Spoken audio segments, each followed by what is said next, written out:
Good morning and welcome, students of Standard 8. Today I'm going to start with the next, that is the chapter 6, and the name of the chapter is Network. Let us understand the definition of a network here.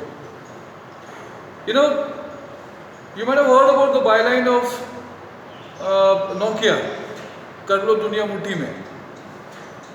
BSNL's byline, connecting India. Now, what does it mean actually? It means it's preparing a roadmap in order to connect the entire world. And today what happens? Communication plays a very important role. And communication through technology has revolutionized the means of communication, that is, it has bridged the gap of time, distance, right? So that within a spur of time, we can exchange our messages. So here what happens, with a reference to communication, it is a network. Network means it's a combination of various components through which we exchange our messages. Okay. So here, when we talk about the network, there are different types of network. The first one, we can broadly classify them as terminals and computers. You look, for example, the television connectivity. We have a cable connection. We have telephone connectivity. The signals in the in the metros. These are all examples of terminals connectivity, that is terminal network. And then we have the next one is the computer network. That means, in this case, in the previous case, the network that is formed with the connection of various terminals. In the second one, it is the network that is formed with the connectivity of computers. So when we talk about computers, what do we understand is there are two things that we understand in this case. One is called intranet and the other is your internet. The intranet and the internet. The intranet, that is between the local computers, and internet between the global computers. So the network that is formed with the help of local computers are called intranet. That means the geographical area of operation is less. In case of internet, it is global. That means worldwide. Okay. So with a reference to this, we have communication system. Now, what is a communication system? What do you understand by this communication system? It is a collection of individual communication networks which interconnect and operate to form an integrated communication environment. So remember, it's a collection of individual communication networks. A group of individual networks, they combine with one another. And they form what is called an integrated communication environment, and that is termed as communication system. So what are the elements? Let's see the elements of a communication system. The first element is network components.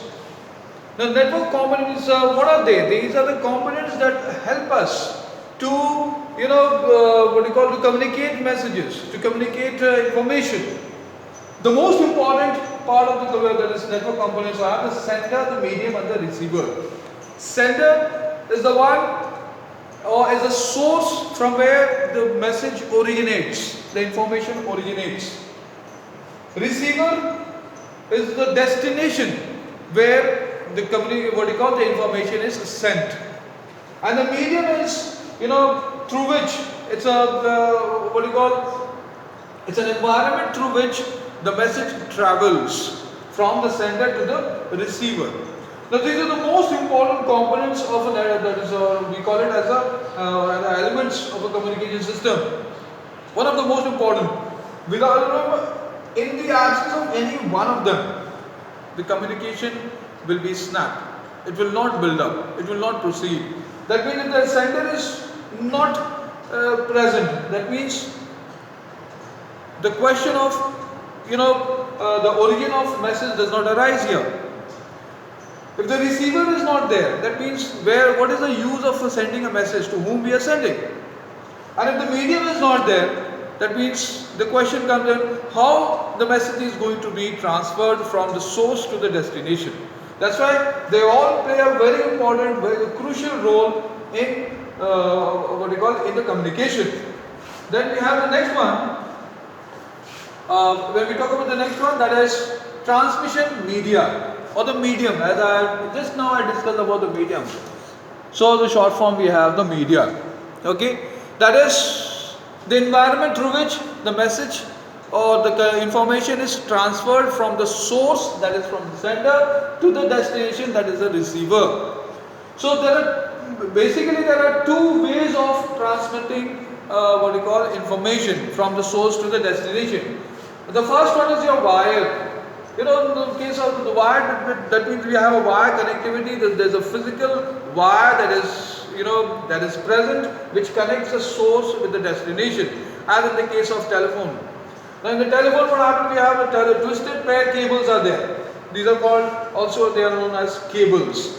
So there are twisted pair cables that if you look at the telephone wires, these are twisted pair cables it uses. And these days, the coaxial cables are also used. In many of the cases, coaxial cables are used. And like for example, in your disk connectivity, you have a coaxial cable. However, these days, right now at present, what happens with the advancement of technology, we are using fiber optic cables. Now, what is the advantage of fiber optic cables?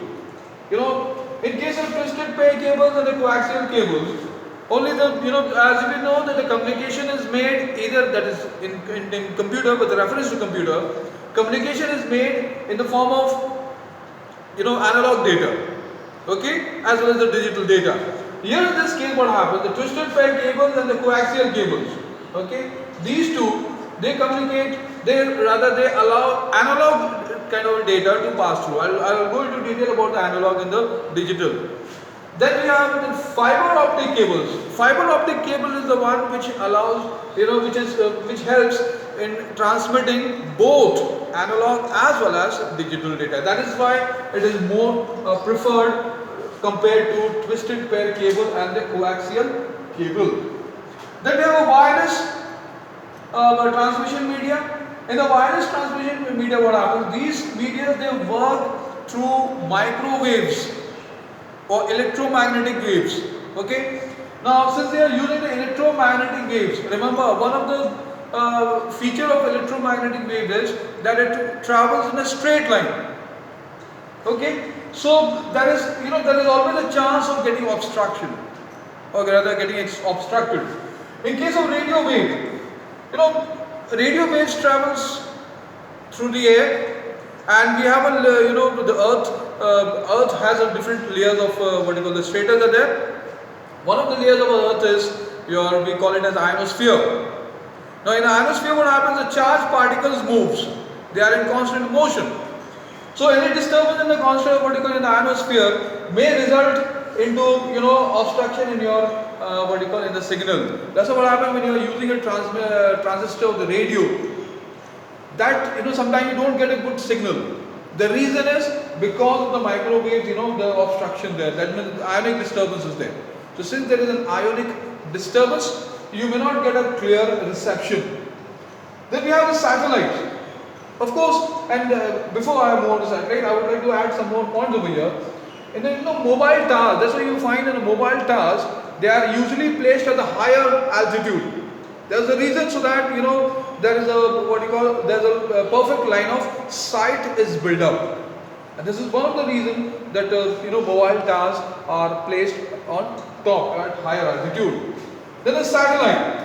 Satellite is one of the best means of wireless connectivity. It plays a very important role as a transmission media, satellite, because the coverage area of a satellite is wider compared to your radio wave. Okay, so in this case, what happens is both the satellite and the radio waves belong to the wireless type of transmission media through which we can transmit information from the source to the destination. And remember, they are wireless, they do not contain any wire. So without a wire, using electromagnetic waves, we are able to transmit the data from the source to the destination.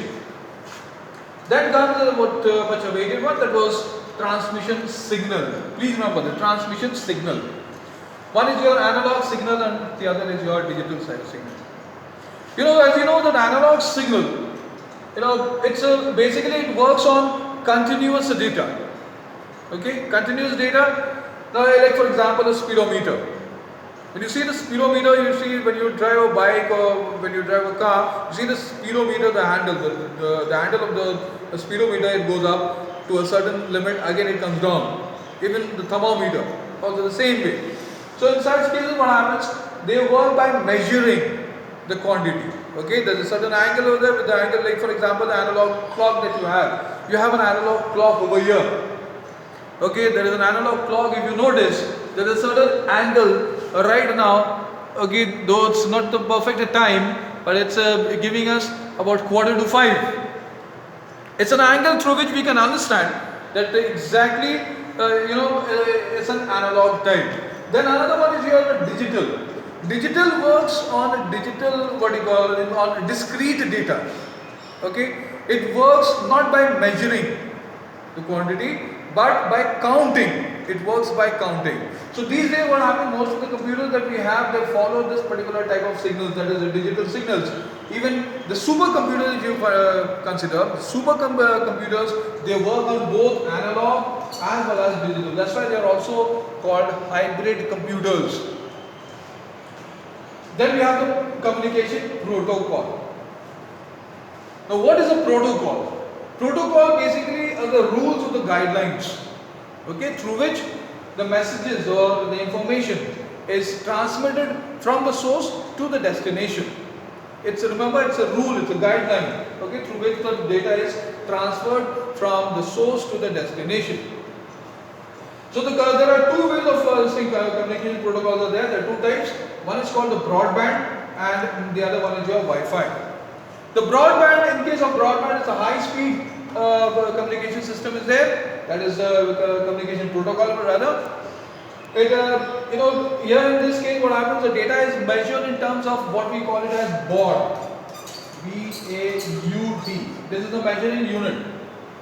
Okay, that is either Mbps or kbps. So the measuring unit is called baud. The baud measures, it measures in terms of baud, that is either Mbps or kbps, that is megabytes per second or kilobytes per second. Okay. Then the next one is your Wi-Fi. Wi-Fi means the full form is wireless and fidelity. Wireless fidelity. That means again, through the Wi-Fi what happens, it has a certain range, and through the range what happens, it may be secured, it may not be secured, and it's always advisable to use a secured Wi-Fi so that others cannot breach into, or rather cannot encroach into your your network system and cause damage to your file and data. So here what happens, the wireless fidelity here, without using the wire, without wire, there is a certain range is given, maybe about say about 2 to 3 kilometers as well. Sometimes it depends on the communication setup, and so this is how what happens.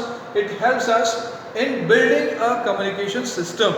So on the whole, we should know that there are different types of communication system, the elements of communication system. They are network components, transmission media, transmission signal, and you have a communication protocol. So these are the four elements of communication system. Then we move on to the next one, that is network topology. Now what is a topology? A topology is basically, it refers to the layout of the network system. What is the layout? How it is, what is the area that is how it is designed? The design of the your network is called the network topology, or the layout of the network is known as the network topology. Now the types, there are basically three types of network topology. One is called client server, the other is called peer-to-peer, and the third one is called hybrid. Okay, hybrid. In the first case, client server system. Remember, these are some of the examples like star setup, complete setup, and then you have a bus topology. Star topology, complete topology, and the bus topology. These are the example of client server. Now, when we talk about a client server, okay, in the client server, what happens? There is a host computer. There is a host computer, and connected to this particular host computer. This is your host. It is also called server, and connected to these servers are called clients. These are the clients, also known as nodes, workstation. Sorry, this is called, I'll just rub it. It's called nodes or workstations, or it is also known as your client. Okay, and this is your host, or it is also called server. So remember, there is a centrally located computer called host or server. It allows its what you call data or information or space to be shared by these nodes. Okay, the advantage is, that you can connect any number of nodes, you can connect any number of client computers to a particular host. Alright, and it is not very costly, it is not expensive, it is much cheaper compared to the second and the third one we have. Now the only disadvantage here is that if the host turns out of order, the entire connectivity is snapped. That is the most important disadvantage of a client server system. If the host turns out of order, the entire connectivity gets snapped. That means the clients will not be able to communicate with one another. This is one of the most the important disadvantage of your client server system. Then we have a peer-to-peer. In a peer-to-peer, what happens is there is no centrally located computers.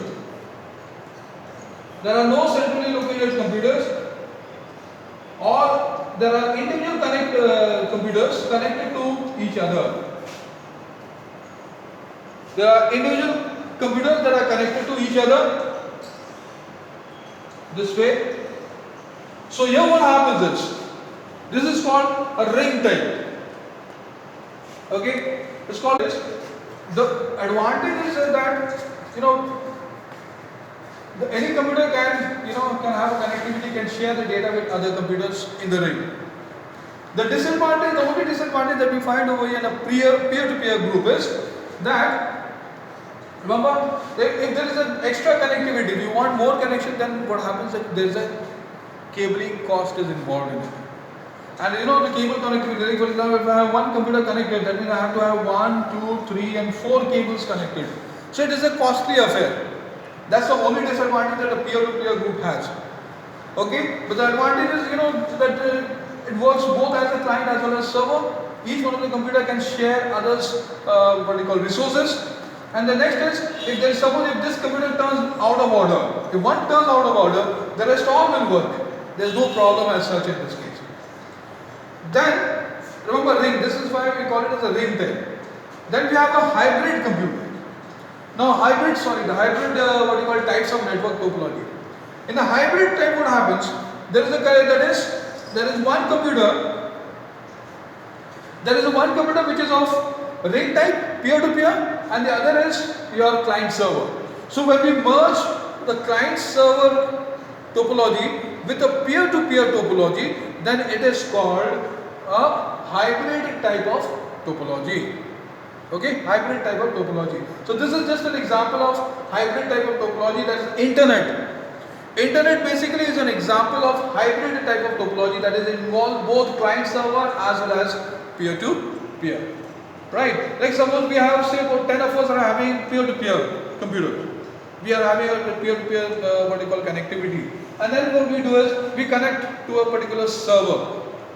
Okay, that server has a lot of other clients, and then finally what happens? It will turn into a global network. It gets connected to the global network, and that's how we have a hybrid system of topology existing. Now remember, let me tell you one thing, that this specific words client, server, and peer-to-peer is not in your book. It's not given in your book. But please remember, if ever you are asked the network topology, the types of network topologies, there are basically two types of network topologies. They are further classified. Remember that they are further classified into star. The client server has star, complete, and bus. Then you have peer-to-peer has a ring topology, and hybrid has this internet. This is internet. Is an example of your hybrid type of topology. Okay. Now, for any other information, if you have any doubt, do share your doubt with me. And in case you want to ask any question, I'm always available to answer. And of course, this is your third chapter that we have already started with. Try solving those questions and answers in your book. The assignments, I will be giving you more assignments along with this. You will be having what you call corresponding assignments. So till then, enjoy yourself, be safe at home, and God bless all of you.